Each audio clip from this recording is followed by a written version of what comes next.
Hello students, आज हम करेंगे जेईई 2021 मेंस में सॉल्यूशंस चैप्टर से आए हुए कुछ क्वेश्चंस ऑस्मोटिक प्रेशर और वांट ऑफ फैक्टर के। पहला क्वेश्चन देखते हैं। 1.46 grams of a biopolymer dissolved in 100 ml water at 300 Kelvin exerted an osmotic pressure of 2.42 into 10 to the power minus 3 bar. The molar mass of the biopolymer is 10 to the power 4 grams per moles की terms में answer देना है। R की value 0.083 litres बार पर मोल पर kelvin given है। Round of करना है आंसर को नियरेस्ट इंटीजर पर।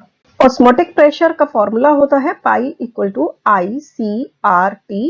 यहाँ पर पाई है ऑस्मोटिक प्रेशर, I हुआ van't Hoff factor, C molarity है सॉल्यूशन की और T है टेम्परेचर इन केल्विन। अब ऑस्मोटिक प्रेशर क्योंकि गिवन है 2.42 into 10 to the power minus 3 bars, तो उसकी वैल्यू पुट कर देते हैं। और क्योंकि ये बायोपॉलीमर है, एसोसिएट या डिसोसिएट नहीं हो रहा है, इसलिए I की वैल्यू 1 लेनी पड़ेगी। मोलैरिटी कैलकुलेट करने के लिए मोल्स ऑफ सॉल्यूट पर लीटर ऑफ सॉल्यूशन लेना होगा। मास सॉल्यूट का गिवन है 1.46 ग्राम्स, मोलर मास हम ले लेते हैं m, तो ये हो गए मोल्स ऑफ सॉल्यूट। और 100 ml वाटर का वॉल्यूम गिवन है यहाँ पर सॉल्वेंट का, तो हम लिक्विड के वॉल्यूम के कंपैरिजन में एक सॉल्यूट के वॉल्यूम को नेग्लेक्ट कर देते हैं और सॉल्यूशन का वॉल्यूम भी ले लेते हैं सॉल्वेंट के वॉल्यूम के बराबर 100 ml, that is 0.1 litres.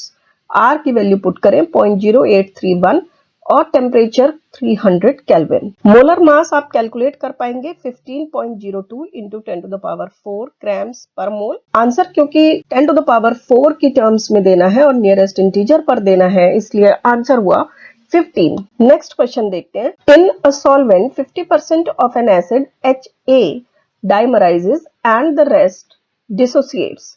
The van't Hoff factor of the acid is 10 to the power minus 2 की टर्म्स में आंसर करना है। राउंड ऑफ करना है नियरेस्ट इंटीजर पर।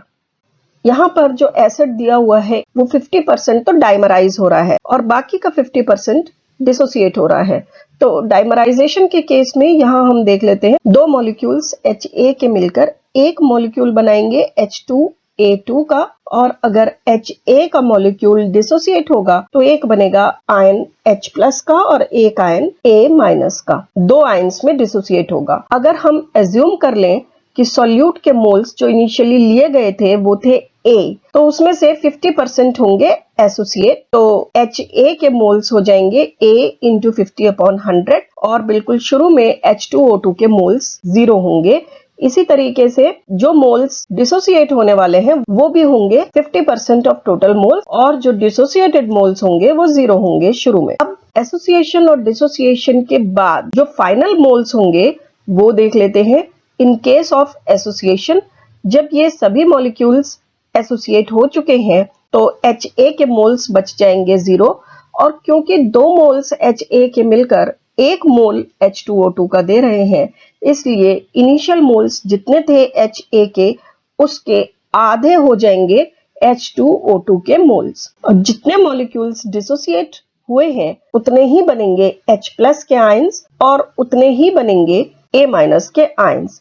अब अगर वांट ऑफ फैक्टर की बात करें तो वांट ऑफ फैक्टर होता है final particles divided by initial particles. सभी फाइनल पार्टिकल्स को ऐड कर देते हैं तो वो हो जाएंगे 0.25A plus 0.5A plus 0.5A, और अगर इनिशियल पार्टिकल्स की बात करें तो वो है 0.5A plus 0.5A, that is equal to A। अब इसको सॉल्व कर लें तो हमें मिलेगा 1.25।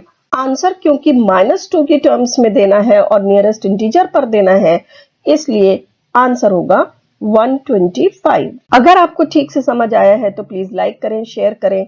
चैनल पर नए हैं तो सब्सक्राइब करें, बेल आइकन भी हिट करें। देखते रहें Namita chemistry classes. Bye bye.